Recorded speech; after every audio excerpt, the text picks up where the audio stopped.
Folks, welcome in on this Victory Monday. It's not just the Bills, but the Sabres and UB basketball, too. We recap our predictions with convictions. We recap what was a crazy weekend in the world of sports and entertainment, and it is full throttle for the holidays and Christmas ahead. Let's go. We all need a place where we can be ourselves, somewhere you can leave all your worries on the shelf, and whether you win or lose, you can count on me, and I can count on you.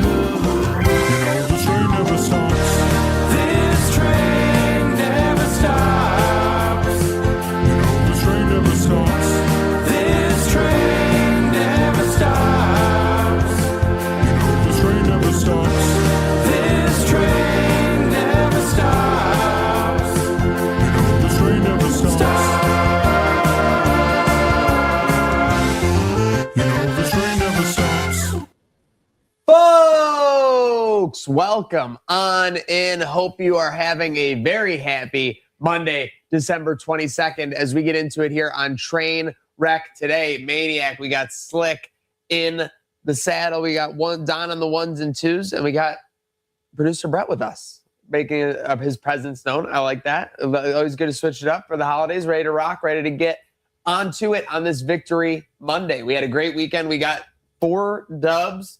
UB basketball, Sabres, and then the Bills taking care of the Browns. You know, it's another Victory Monday, Slick, with another Bills win that people are finding ways to not feel very good about. Yeah, I mean, there's pretty good reason for it if you had to sit through all of that game, especially if you were in attendance as a Bills fan, which I was. But, you know, the W's a W. I think I'll let Don take it right away because this is exactly what Don predicted in terms of the Bills game. So, yeah, I mean, all last week I was saying, I'm like, we're going to win. Bills fans are not going to be happy and they're not going to like how it was. I'm like, we're not going to cover. We're going to win. Now, that being said, I thought it would be a classic fourth quarter. We get a touchdown and we were, and win by 7 or 9. We're in position to that. Knox drops a touchdown, sun could have been in his eyes. Not really like him, but we escape with it. If you look back, it really was, people say there's not letdown spots in the NFL. That's a college thing, but it really was. I mean, emotional comeback win against the Patriots. You're playing the Browns, who don't have much to play for other than, just upsetting one of the best teams. So we escaped. That's all that I'm happy about. I mean, this weekend we had Livy Dunn, Paul Skeens, Tate McRae, and Deion Sanders watching Buffalo sports pick up dubs this weekend. So the names were out watching Buffalo sports. Obviously, we were as fans. Slick, let's get back into it to the game day of all. You're at the game day tailgate. I was rocking at Herbal IQ with the V-Russ tailgate. How was the tailgate in Cleveland? How was the vibe? Tailgate was great. Got to Cleveland. Bills fans completely took over the city. That's big. Parking lots. If you're familiar with the drive into Cleveland, stadium on one side of the highway, parking lots directly on the other as you're coming in. Basically an entire big, long parking lot of Bills fans already. Couple Browns sprinkled in. Game day on the other side. Great turnout. Great space under a bridge right by the water. Seagulls were flocking in looking for some bites. Any baby seagulls? No, still haven't seen one. Okay. Like that guy said, I've been in Niagara Falls, still haven't seen a baby seagull. Made the trip down with Crusher Cam, Buffalo origin story. So got there, got rocking with DJ Jet and Game Day Hospitality. The DA Grill food truck there as well, putting out some great warm food, cold beverages for all the people. It felt like a home game, basically. That's what Game Day does, is that whether it's at an away venue, whether it's home in Orchard Park behind O'Neill's, just off Southwestern there, making Game Day a priority. You know who else was doing was our friends at Herbal IQ. So I was there for the V-Russ tailgate. Got some footage of those wings on the story on the Instagram. Those were looking pretty good. Those were looking like a visual wide receiver, Don. Yeah. I would have loved to. I mean, have you tried them? Did we get a review? I don't fly solo. I like either I lock into my wingman or we. Which I think is worth addressing. So yeah, let's. We did this buddy streamathon Saturday. I left. I'm like, all right, I'm going to Fat Bob's. I openly said I'm going to get drunk. But I was still responsible. Shot you a text message at about 6:37 p.m. saying, "What's the plan for tomorrow?"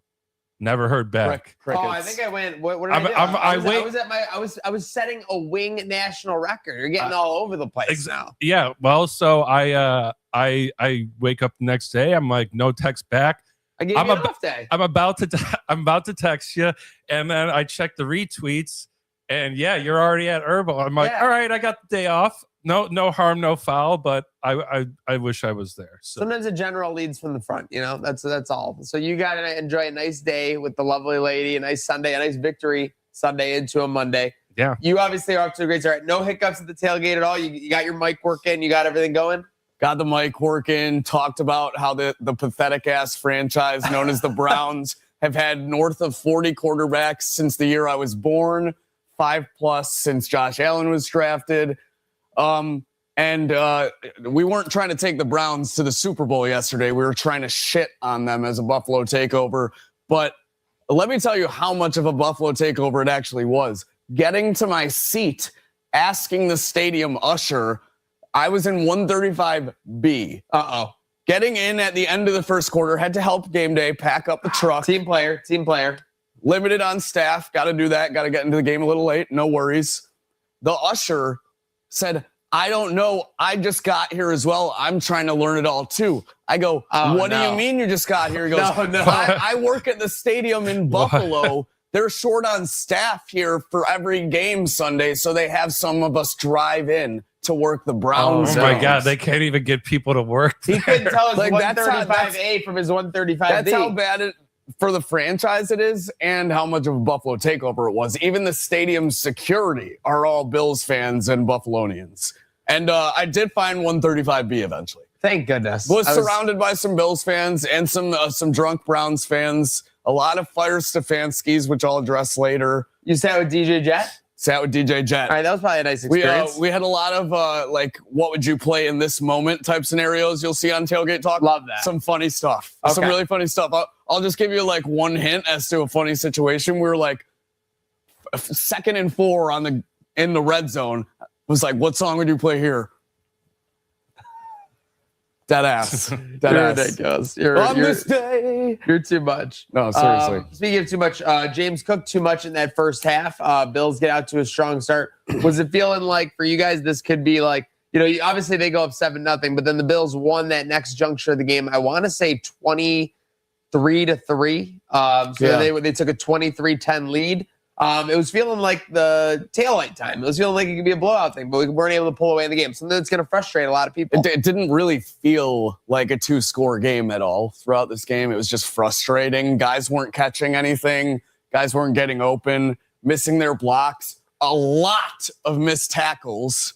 Especially, people were talking about the missed tackles. That was probably the biggest talking point amongst a lot fans. of missed tackles from veteran guys too. Trey White missed a few. Terrell missed a couple. Dorian Williams, not exactly veteran, but also missed a few. Frustrating to watch for sure, especially when the defense has had so much criticism. You get a couple of guys back that are now healthy, and they still play like that, show a lot of weakness.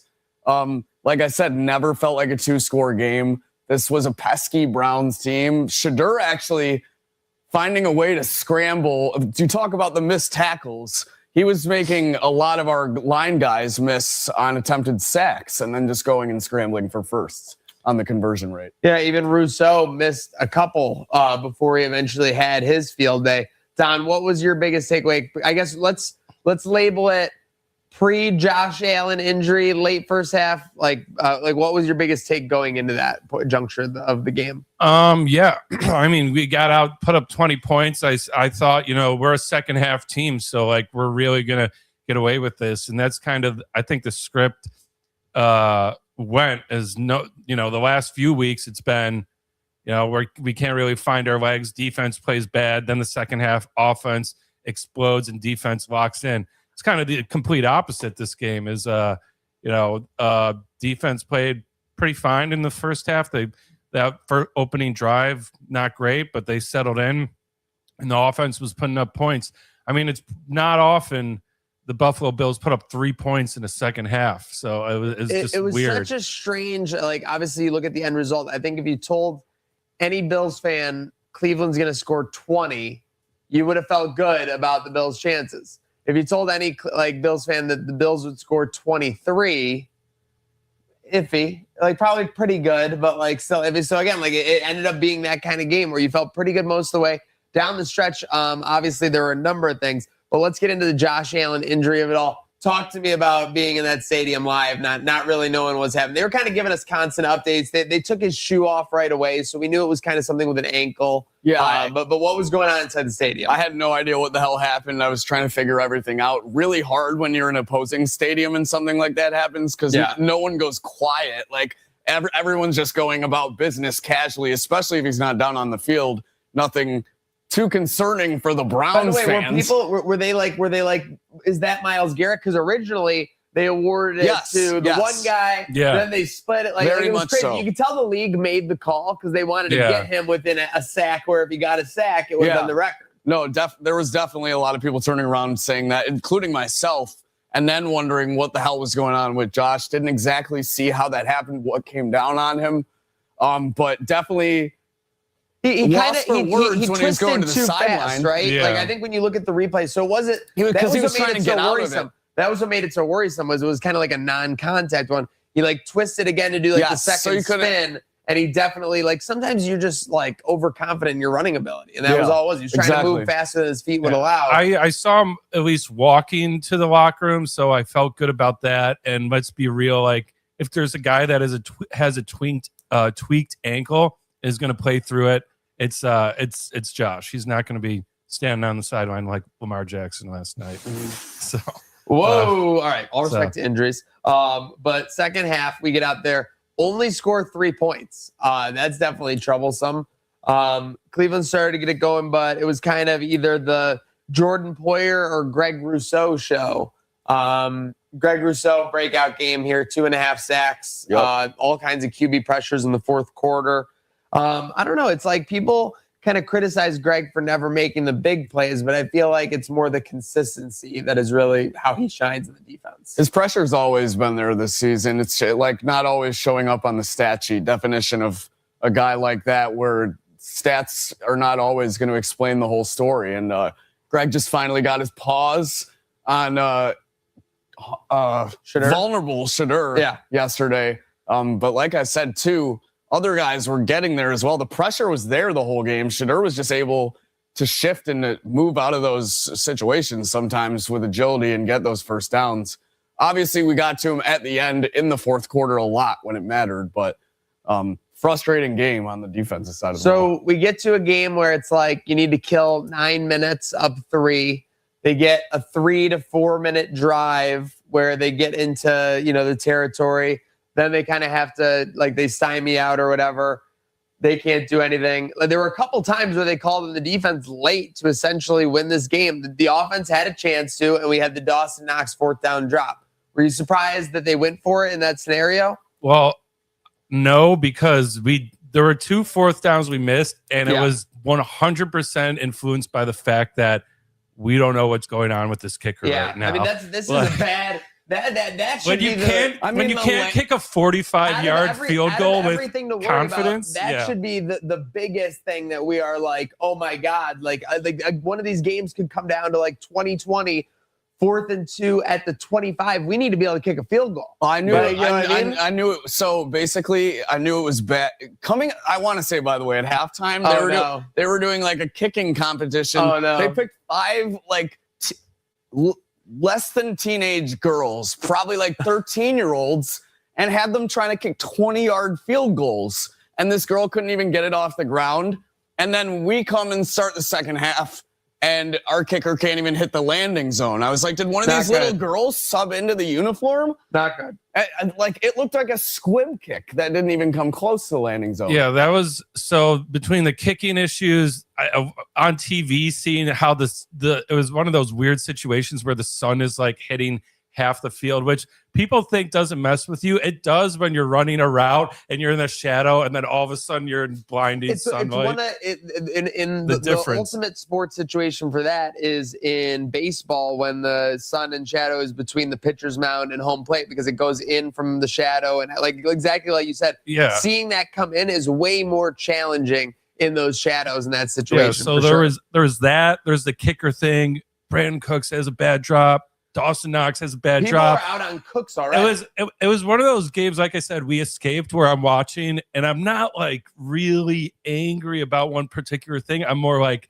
this game's cursed. There's some voodoo going on right now between between let's the just get out passes, alive, Josh missing Khalil over his head wide open on 3rd down, you name it. There was definitely some cursed moments. It felt like. Yeah, so the offense, I mean, if you look at the box score yesterday, it is not one to Atrocious. send home and, Yeah. and Jackson, put on the fridge. Jackson Hawes second in receiving yards. Like, That's crazy. Did they say the top receiver was like 40 yards yesterday or something? Like, I'd be and- surprised. 34 I'd be from surprised if it Khalil. was Guys that. on the outside just have to start doing something. The Josh Palmers of the world, someone has to start doing something because we have it right here in the notes. Are you concerned about the offense? I'm concerned about the outside part of the offense. Yeah, absolutely. Especially you had on top of this, I see like MVS on my TV yesterday in the afternoon slate going and catching balls. It's like, what are we doing now? I don't know. It's concerning for sure that we can't just bank on James Cook every game, especially when Josh looks sometimes like he might be playing through a little bit of pain. Yeah. Yeah, that we need. I'm not upset weren't using Kincaid a ton. I think we were giving him reps, but we didn't want to put too much on him because we want to get him healthy. I think he only had like one target. But yeah, you got Shakir. Yeah, why was he even out there? Yeah, that's what I don't get. Like, you could have rested him for 2 weeks. Instead, you put him out there. Like, I don't know. Yeah, well, there was a couple times we did the 13, right, with 3 tight ends, Yeah. and he was just blocking, I guess. They just wanted a big body out there. Mm-hmm. But yeah, I mean, you got Palmer. He's only got one target, 1 reception for 2 yards. Not good. Like- I'm just saying something has to happen with these wide receivers. We have to reactivate that Tampa Bay game plan where we're getting them involved deep because that's going to make everything easier. But yeah, tough to bear for sure. Playoff spot on the line tonight for Monday Night Football for the Bills. They can clinch with a Colts loss or tie. And that obviously became a little more anticlimactic from the Ravens-Patriots game yesterday. Yeah. Speaking of burden to bear, you guys can give it to me. Yeah. Well, okay. So I'm also What are you smiling about? I was like 8:00. This is perfect. We have Sunday Night Football Yep, and Sabres. Sabres. I'm gonna build the Buffalo Dream parlay. Oh, no. Sabres money line. Oh, so you're really mad. And at me. Ravens -3.5. I put a bunch of the earlier winnings on it. Everything's looking great. Everything's looking fantastic. Second half, they go up 11 Ravens. I'm like, all right, just hold on, back up QB in, keep running it with Henry. I look, Trainwreck tweets out, dunking on how the Patriots haven't scored this many points in the last 6 quarters or 4 quarters, whatever it was.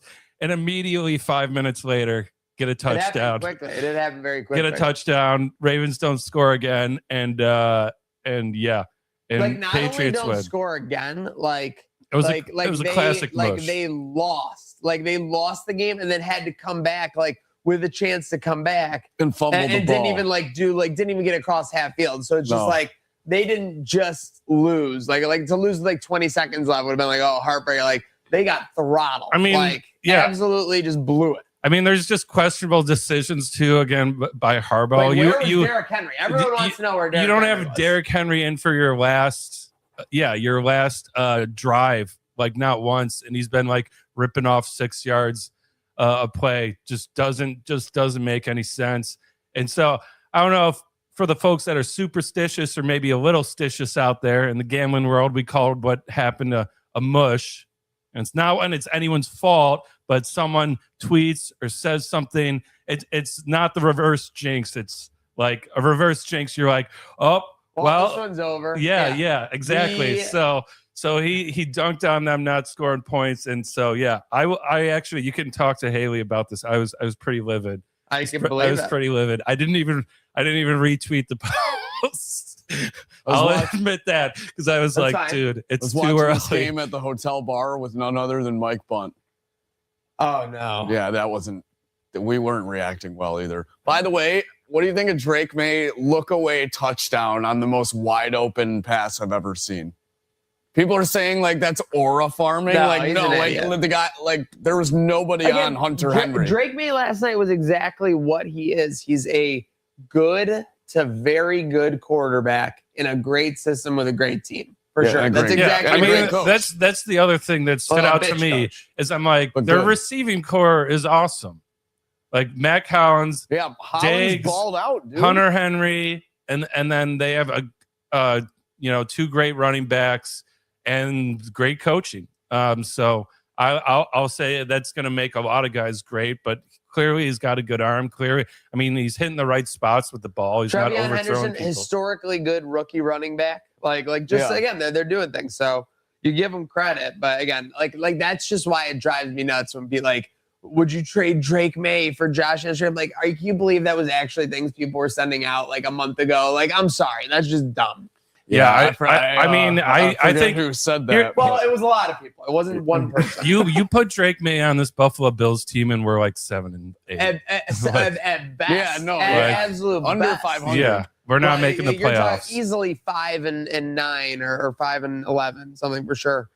Yeah, that's my only take. NFL's rest of crazy week. We had the Bears crazy comeback. I can't stand this Bears team because my group chat is going nuts that like, if Ben Johnson was on the Bills, like we'd be in like a dynasty run right now.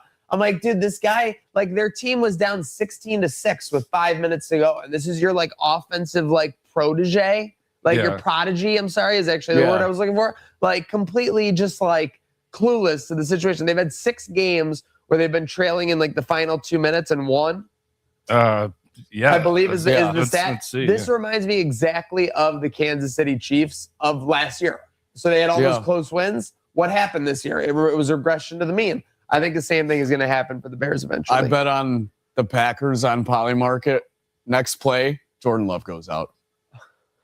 Not That's great. tough. Yeah. Still thought I had a chance till the very end. Recovering the onside kick was kind of crazy. That's what I was going to say. I think a lot of the excitement comes from like you don't see people recovering an onside kick in the NFL anymore. That's unheard of these days. It just doesn't happen. What do you think the play is? Because on that one, he was kind of waiting for it to go 10 yards, and then it ate him up. I think if you think you can get it, you should like charge at it. Yeah, for sure. That's my take on it. Yeah. No, it's rare. I mean, lots of times I think you want to force them to have to go the 10 yards because if you do touch it before it goes 10, it's an automatic. Yeah. Then you could like they can recover it before 10 yards, but the offense or the receiving has to touch the kicking it. Team so I think that's kind of the thought process. But I want to take one more quick step back for the Bills. We didn't touch on this, and we really have to. Someone in the comments says, "Is Keon a complete bust now?" Keon being a healthy scratch again. I was talking with some people yesterday in the stands. Oh no! About most of them were on the same page about putting him in a trade package in the offseason. And the argument was said whether you could even get a 6th rounder for him. Oh, it's going to be tough if you got him as a healthy scratch. Like you're letting everyone know he's got no worth to you. Yeah. When you're sitting around with an item that you're saying has no worth to you, people aren't going to give you worth for it. But yeah, I mean, I would say he's in the bust range for sure. I mean, and it's crazy because he's made some plays. He made a big catch for us less than a month ago on a 4th down in Pittsburgh. If that's a drop or whatever, that could be a different game potentially in that spot. So it's weird to see. He might get called on upon, and part of being, a whatever you want to say, a champion, an athlete, like someone who perseveres, is going through these moments and being ready when your number is called. But yeah, it's definitely devastating when we so clearly need help on the outside. Yeah, very much so. No separation. I mean, the receivers yesterday was the best example in quite some time. Not like Josh was helping all that often, but yeah, offense definitely lacking some ability right now. Yeah. I agree with that. But you know who's not lacking some ability? Oh, I could hear it in your voice already. Meow. It's a cat league. You got Meow Mix making a push there. You got Jaguars are the hottest team in the AFC. There's a lot going on. It feels like no one wants to win this NFC South with them lose both them and the Buccaneers who they played yesterday losing to the Saints in the weeks going into this game. And then they pull it out. It was a nail biter. I was all over them. But I'd love to see it. I want to see what their line is to make the playoffs, because I think when I talked about it last like a month ago, they were like plus 340, and I was like, they're not dead yet. I got to know what Meow Mix is doing. We're gonna have to look into it. They're plus 130. They're still plus one money, and here, let me check their page. And they control their destiny. Yeah, they have the Jags and the Bucks. Bucks is the last game of the season. I think they could beat the Jags. Is it at Carolina? Let's see. It would be a perfect letdown spot for the Jags. 100%. Or no, I'm sorry, it's the Seahawks. No, they don't have, that's at home. That's tough. They don't have a chance there. Yeah. But they do they play the Buccaneers last game of the season. That might be cinema. Who do the Bucks play the Dolphins? So this is going to come down to the last game. Yeah. I'm saying you can Bucks take care of business, beat the Dolphins, then they're pretty much it's whoever wins that January 4th game wins the division. I'm taking the Bucks. Steelers, Lions. Oh man. Crazy ending. Lions come all the way back essentially. Get down to was it the goal line? It was like the 8-yard line with maybe a penalty or something. It was on the goal line. They get a touchdown, wiped off for offensive pass interference. Yes, which it was. Yeah. Yeah. The first one I thought was and then fourth down, St. Brown. He runs like a stick route, just like push the guy and stick right here. Yeah, but he's a couple yards short while falling down. Pitches to Goff, unbelievable, who catches it and dives in. It was pretty sick. I could see how it's offensive pass interference, like with the shove, but like I don't know if you run through the guy. They ruled it a touchdown. They ruled it a touchdown. But it was offensive pass interference, and that ended the game. And then they said by rule, game over. That's great because the Goff dive into the end zone was pretty cinematic. Insane, yeah. And it was just I thought the Lions were dead, but it was classic. Like 8 minutes left, they get one touchdown, get a stop, and I mean, that was a fun one to watch. So some good games yesterday for sure. Some very exciting football this weekend. I don't expect it to be any different this weekend. We got Christmas football on tap. We got everything all week long. Speaking of all week long and excitement, Don, I know you can feel it in your gut right now. The Sabres have won 6 straight. First time in 3 years. Yeah, and all good wins against good teams. I mean, the Islanders are in a playoff spot. The Devils are fighting in the pack, and it looks like the Leafs kind of stink right now too. So I can't wait till we play them next. But this is, I mean, yesterday's game. It's another boring game, but it's just one where we take care of business. Like we're just locking down the neutral zone. We're moving the puck well, and UPL, your guy. Yeah. I mean, listen, Is it time to dunk on the haters yet? Or? It's not even time to dunk on the haters because they don't listen. The haters put on earmuffs. They decided they don't. But my thing, and this is all I gotta say, is that when anything goes wrong with UPL, the haters are the first on the timeline. And when UPL has a game like last night, I feel like Will Smith in that like series finale, like standing in the room, like no one is here, no one is here to like witness this. We need both Lion and UPL playing well. If this team is going to make the playoffs this year, they need UPL and Lion playing well. So I'm just glad that UPL had a good game on the road. You had to get off that road trip. So then are you out on Ellis or? Well, Ellis isn't my like I'm not looking at Ellis as a thoroughbred horse. He can maybe give me 10 games. He can maybe give me 15 games. Yeah, but you can't say I'm going to depend on Colton Ellis with this team right now that's 2 games above 500 or whatever. And he's gonna play 20 games for me over the next 4 months. You think you can get that out of Lion though? Lion was great to start the year. Then he had a bad 5 games in the middle. Now he's had a great 5 games on the other side. So I'm just inclined to keep these guys and just play them off each other. The thing is, I think we just wait 1 or 2 games too long sometimes when they're not hot anymore. That's my only take. That's my only take. I want experience right now for making a playoff run. Colton Ellis, he helped us out in a pickle when UPL was still hurt and Lion needed a break. But he's a rookie. He might be an old rookie, but he is still a rookie. Yeah. So I want that experience. He's maybe down the line we could use him in a trade package and kind of move Levi next up the ladder rung while he's developing. But yeah, like you said. UPL great. I mean that we were we're down 1-0 and he makes that sliding glove save. Massive save. Like those are saves people would go crazy about, like that Ryan Miller or like Hasek would make. Huge save. Yeah, Rick Jenner would have lost his shit. Yeah, yeah, I just yeah, want I to say know. on that save. It is. You see plays. It's still 1-0, but it could have easily been 2. Yeah. Call the police. There's been a robbery. Yeah, amazing. What was that? My grandma? Oh, it was Rick Jenner, right? Came out a little scraggly. You can tell you're a little slow now, on sleep. now, have you heard the rumor mill's still running amok with the on Hockey Podcast Network? You hear the latest one? Yes, they were saying bad penis could be on his way. Yeah, which how do you move Ruff out from behind the bench? I'm not gonna use the C word on this program. We have kids that watch this show. It's a medical. Yeah, we do.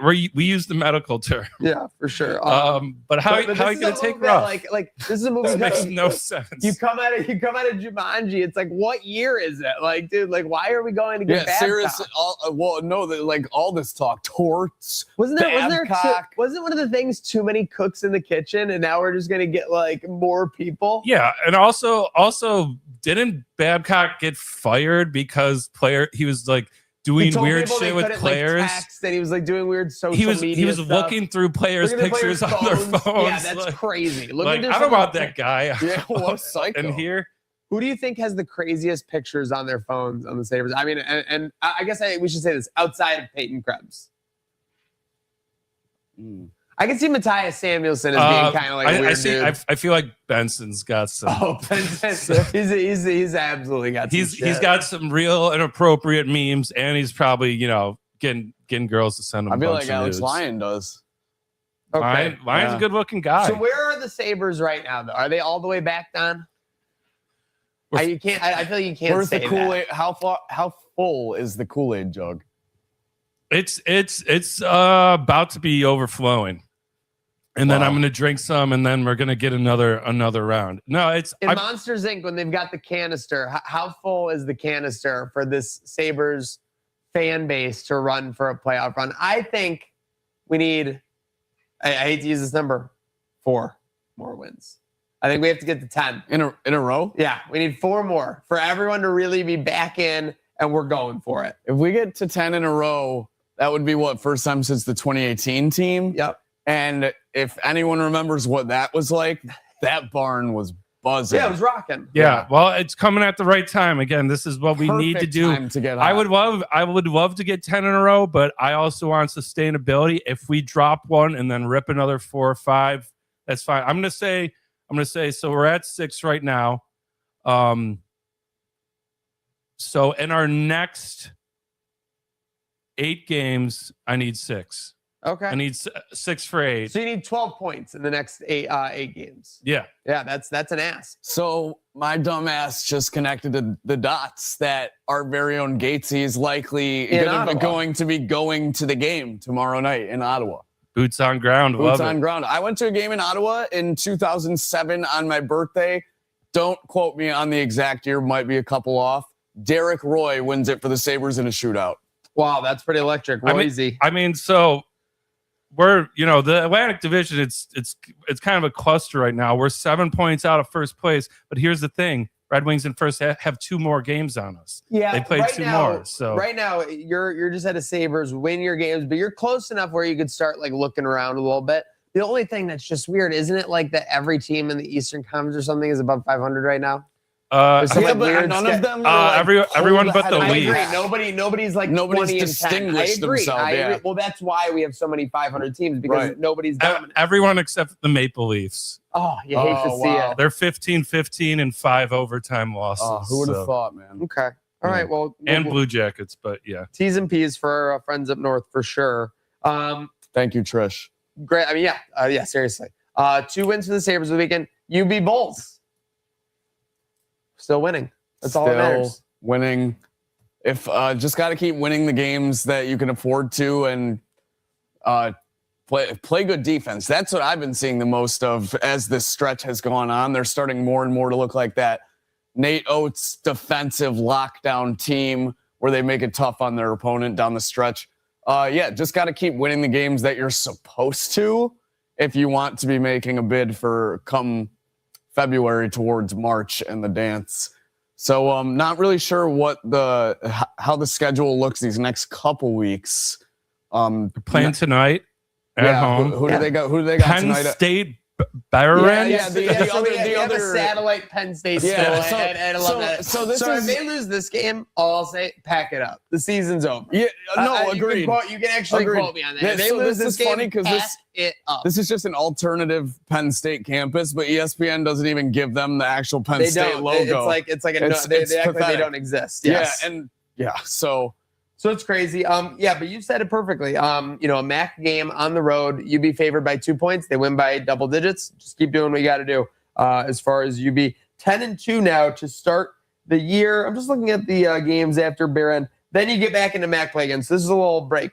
You have this game, and then you have a week off. Then you're at Northern Illinois, back home against Ball State. And by the way, the rest of the MAC doing very well also. Yeah, so once the MAC play picks up, then it's when you really got to turn the Jets on. And that's probably when we'll learn a little bit more about this UB team. Agreed. For sure. Learn how much gut they have. We'll see. What time will tell. Don will be the judge of that. Let's go to the weekend recap. We'll start kind of at the end of Saturday night. Jake Paul, Anthony Joshua. I fell asleep before this even got. Boom. When I saw that he had the broken jaw, I thought that was for sure cap, as the kids would say. He was talking a little too well for my liking for it to think it's broken. Things were going on. No, and then when I saw the crowd, I saw a crowd video where you could hear it. Yeah. I go, okay, he got hit really hard. Then I saw the photos of the after swell or whatever. Yeah, well, not even after swell, just basically the back left of his jaw was completely forced to tilt inwards, which obviously is a clean break on the jaw, not just the teeth above. Obviously right from the right hook that sat Jake Paul down, finished the fight. And the scariest part is if you know Anthony Joshua and know boxing, that right hook was a 60% thrown punch. Yeah. And it shattered his jaw pretty good. Broken in two places, only really looks bad on the one. You couldn't really see the break. It was kind of like a hairline fracture on the other side of the jaw. I got to give it to Jake for getting sat down as many times as he did and taking it that deep. Give me Canelo. That's probably who he's going to ask for next. But how? Why? But why? Just so we could watch him get beat up? That's going to be the thing? Well, see, maybe now Canelo's older than Anthony Joshua. And Anthony Joshua is even considered an older boxer. Yeah. So now he just might go back in that trajectory. But since he's fought a big name now, he can't really go down in stature. How much were you saying Jake Paul made for this? $50 million. Dude, it's easy to say that, I would do it, but dude, hearing the noise of the jaw when he hit him. Most people, that punch kills. Yeah, that's what I'm saying, dude. It's I might not survive that punch. I'm surprised he was still conscious after 3 knockdowns. No 3 knockdown rule, but it was very obvious on the 3rd knockdown that you had to stop the fight. Yeah. I don't think Jake wanted to get up. You could tell he was going to try. Maybe he was too tough for his own good. Yeah. Like I said, you got to give it to him. A lot of people would not only be unconscious, possibly dead. Death. Yeah. That was like a Leroy Jenkins. Punch. Yeah, that was crazy. Again, crazy. So the Logan Paul trash talking was so stupid. Yeah, telling him he's lost every round. I think he was doing that, or Jake was doing that when Logan fought Mayweather as well. Yes. Oh my God. When he was doing that when Logan fought Mayweather, and at the end he was like, it was Logan 12 rounds to nothing, and you can hear the commentator go, "What the hell is he even talking about?" Mauro Ronaldo? Yes. Oh my God, that's crazy. Speaking of records, Buffalo sets a wing eating record. This was only right. The Revelis Family Foundation gets it done. By the way, I don't know if we're gonna get video of this. Nick Revelis gave himself the most grand entrance I've ever seen. You have to see this. There's video. Dude, he had a walk-in, a Morgan Wallen type walk-in, to the thing. On the screen? On the Jumbotron. No. As it was happening. Then he came in and the speech, they threw it to me a little bit after, and everything.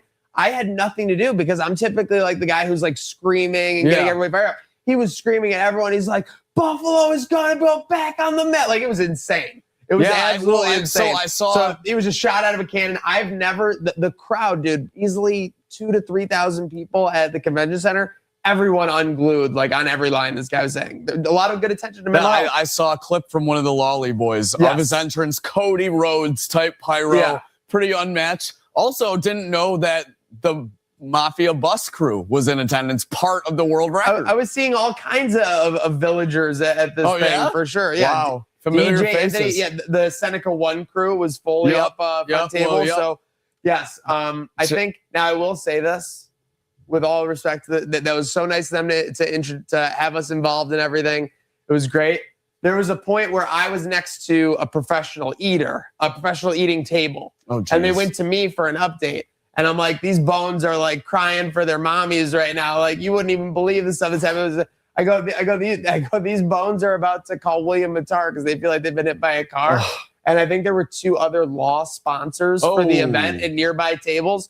Massive boo pop. Like I was surrounded by, like, I had to go, whoa, I had to go, like, Oh, wow. Like, dude, I'm telling you, massive boo pop. So you were the heel all of a sudden. Oh, dude, I go, don't make fun of me. Like, keep eating the wings. Like, like, we're trying to set a record here. Dude, really. So there was, listen, sometimes you just get a little crazy in the moment. That was what happened there. Well, all due respect to everyone involved with a not so silent night this past Saturday. We put Buffalo on the map. Why did they call it that? Because everyone would be eating? Yeah, I guess like loud, making noise on behalf of Buffalo. Yeah, true. Shout out to Nick and all the boys, everyone involved at Seneca 1 putting that together. Yeah, putting us back in the record books, not just on the map. Big. Yeah, you know who we took that from, by the way? Who? Bezos. Bezos and Amazon had that. What? Yeah, Buffalo took it back. Hey, Bezos, Yeah. Buffalo's got 2 words for you. Chicken wing. Yeah, I like that. More like Speaking bozos. of winning, we were winning early on Saturday, though. Paw it forward, JM 12K. We did it. We did 12K. it. Raised money for the Poochies. It felt a lot longer, but we raised over $10,000 in the matter of 70 minutes, guys. I think that's pretty dope. Like, I didn't realize we were actually capable of something like that. I don't think a lot of people did either. Feels really good, honestly. Doing that for not only buddies, the community, the dogs. You see all the work and all the resources required that goes into buddies. At least we do, because we're behind the scenes a lot. So it just feels really good that we're able to do this for Julie and give back, keep a great organization, not only going, but thriving. Yeah. Transports, everything is going to help pay for more. Yeah, I don't know what the final count is. We might have to get that, but if you don't know what you're talking about, check it out. It's on our YouTube. It's on I think Herd of Buffalo's YouTube too. Rewatch the stream because it was fun, and there was lots of games, trivia. We had a couple guests on, some testimonials, people talking about their experience, and I'm sure you can still donate to them now through that link. That QR code will be on that screen forever. You can go rewatch the stream, still donate to Buddy's Second Chance. It won't be matched because the Power Half Overs are over, but we did raise over $12,000. Might be more at this point. Yeah, and you can see Slick lay down some dog trivia. So again, check out the stream. You can also always follow Buddy's Second Chance and stay along for the ride. That's just as important as the awareness. And you could always adopt a furry friend. For sure. Week ahead, we got holidays, good times. Hopefully everyone getting to spend some rest, relaxation, and good times with those close to them for this holiday season. Close to us is the famous Idaho Potato Bowl today at 2:00. What a nice delight. Yeah.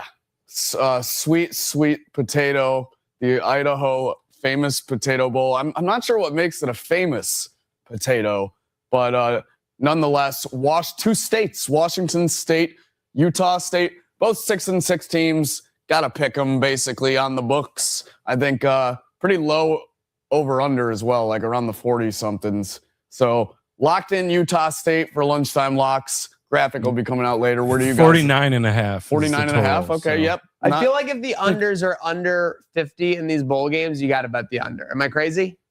No, I mean for college, pretty it's reasonable. Pretty accurate. These teams aren't anything.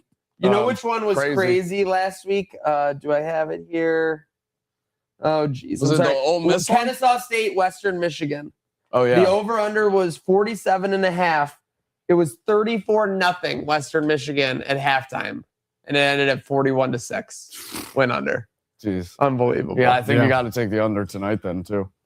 Yeah, I mean, no points in the fourth. I don't know quarter. if there was an under freer than the Miami Texas Oh game. my god! Well, that one, you start like now with the overtime rules, it is a little different because they go for the 2-point conversions or whatever. Yeah. But you start to get worried about overtime. You're like, oh, are they gonna put Big in like time. 20 quick Yeah. points or whatever?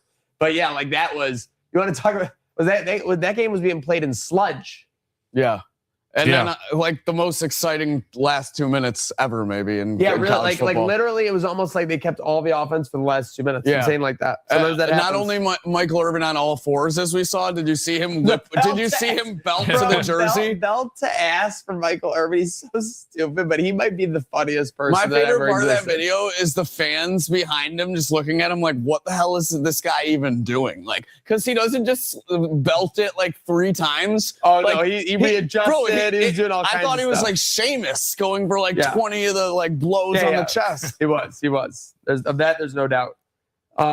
Just looking at it. So rest of the CFP, we all lost a couple picks. Lost a pick or two. Well, we were all on Oklahoma, and that was a collapse for the Insane. ages. Insane. Oh, by the way, Upset- Salino holiday party on Friday, also a great time.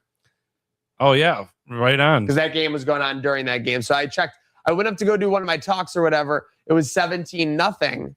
I came off the stage or whatever. I think it was 17-17. I don't even want to sound like crazy. Yeah. No, right after they went up, Alabama stormed back, never looked back. JMU gets their doors completely blown off, showing that. But they cover. Did they? That they came But- back to cover, didn't okay. they? I don't. No, I don't think so. I don't think so. I They don't lost think. by 17. Oh, okay. Oh, wait. I They were turned. 20 and a half. Yes, that's what I'm saying. Okay. So They were looked- 20 and a Okay, half. yeah. You guys, I looked away. Ole Miss was 17 and a half, and they covered, I'm pretty sure. They That's- won the end of the game 21-3. So at a certain point, Yeah. Oregon was up 48 to 13. They're up 35, and JMU covered the 20 and a half. Yeah, I didn't even. I turned that game off and went to do something else. But It was so, a great cover, historic, like amazing cover. But so yeah, it's we're all the. So I think Slick and I had one game because you had Okay. A&M. Everyone else, it was a chalky start. We all lost Alabama, Oklahoma, and then one Oregon, Ole Miss, and yeah. So we'll see Now how these this works points out. double each round. So now the semis are 2 points, or how's that work? Sure. I don't Yeah, we know. can I tell don't it know. up I don't that know. way. I don't know how you score a bracket. I was just I was going gonna to say, score I don't who. know if it's each. We can go 1, 2, and Yeah. then like 4 for the final. Yeah. Sure. Yeah. Yeah. Is that way? All right. So that way. All right. Cool. So we'll see. We'll keep Double track each of that. round. Predictions with convictions, doubles each round. That's standard game show protocol. But this is no game show. This is Trainwreck today. Make sure you're following along. Herd of Buffalo, Trainwreck Sports. Let's get into our who's hot and who's not. Brought to you by our friends at Salino Plumbing, Heating, Cooling, and Electric.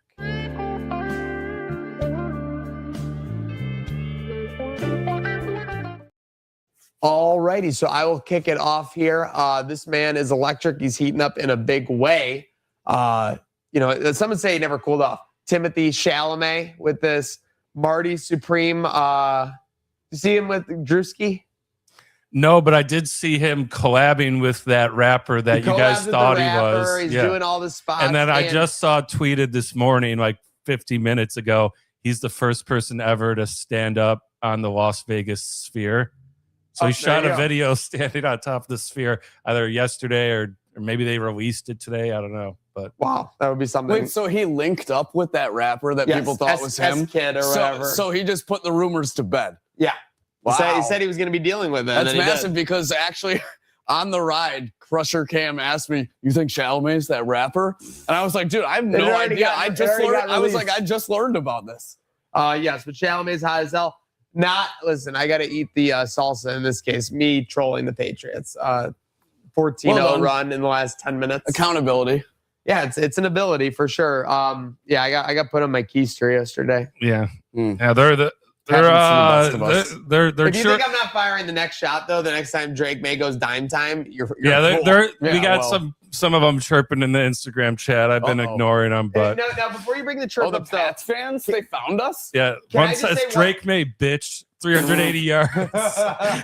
thank you for tuning in. But also, I have to say something. When we say Drake May dime time, and he throws a pick in the highlight, and then the Patriots go on to win later and he plays well.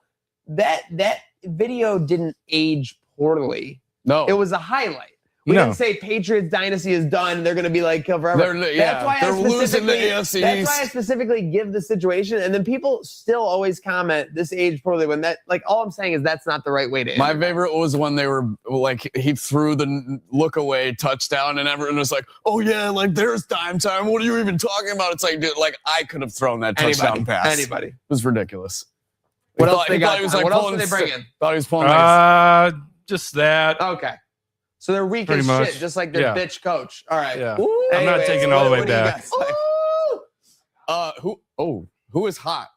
Greg Russo. I'm keeping it basic for this one. I'm keeping it to the game that I was in attendance for. Greg Waugh getting his hands on Shedeur Sanders not once, not twice, 2.5 times, but a game-clinching sack on 4th down at the end there, putting Browns fans out of their misery. Who's not? Kevin Stefanski. He hasn't been put out of his misery yet. I'm only putting him as who's not today because I heard at least 5 fans either call for his head or his firing as head coach. And that's a lot more than I've heard for McDermott this year. So I was impressed. I think the press is turned on him too, because did you see how they're trying to lead Shedeur into criticizing him? Do you agree with the coach? Like, he's like, why would you even ask me that? That's actually, hate to say it, that was actually pretty good by Shedeur. Yeah, no, he's like, come on, what are you doing asking me? Like, it's like you're trying to set me up. I think it's worse than we think. I think the hometown press is turned on him, which is never great. Yeah, I think his tenure is going to be short-lived pretty soon. Yeah. Well, you know whose tenure I hope isn't short-lived and continues on. It's my who's hot. It's not just the Sabres. It's Sabres winning 1-goal games. Folks, all 6 games on this stretch have been 1-goal games in the third. The only ones they haven't won with the 1-goal game, empty netters. So, you know, I consider those still 1-goal games, winning the close games, having the goaltending. I think you definitely have to learn how to win. There's a science to that for sure. My only whole poke would be like that was the 2018 10-game win streak. It was all 1-goal games and OT and but again, different roster, different coach. Do we have a single player on the team since then? I don't think so. Tajipu. Oh, Tage. He was on the 2018. Dahlin, yeah. Okay, yeah. Okay, yeah, Dahlin. Yeah, you're right. That's it though. But now they're vets, so agreed. It's kind of scary actually. They were here 7 years ago. Yeah, that is crazy. Yeah, I'm sure they're thinking that too. Yeah, same thing. Yeah, you think? All right, so for who's not, I was going to include the whole podcast, but I got to be fair, and because I'm going to say, good job by you being fair. Yeah, because it's not the whole podcast; it's one guy. Ryan Whitney says Sabres aren't making the playoffs. Immediately, we rip off a 6-game run. Immediately, now he's going to include all of them. But I've seen Biz has been kind of nice to Sabres fans lately, which is rare. Did you see the meme he put out? Yeah. A Leafs fan being pro Sabres, hey, I'll take it. I mean, things are real bad for the Leafs now, so that shows you how bad it is. Is you want to cheer for the Sabres? That's easier than cheering for the Leafs. But Whitney, this is keep down us, keep hating on the Sabres. I love it. If it gives us more wins, keep doing it. And we still part of me doesn't want to let Biz come root for us because he's been a Maple Leafs guy and a hater. But the part of me also knows that like the Maple Leafs fan base likes him rooting for them, and like that's like kind of we can be like the side bay that like kind of pisses off the main wife, you know? Yeah. That's funny. Yeah, never forget the Leafs mushing the Blue Jays. Oh my gosh, big time Leafs mush there. Yeah. So that's been Who's Hot or Who's Not, sponsored by Salino Plumbing and HVAC and Electric.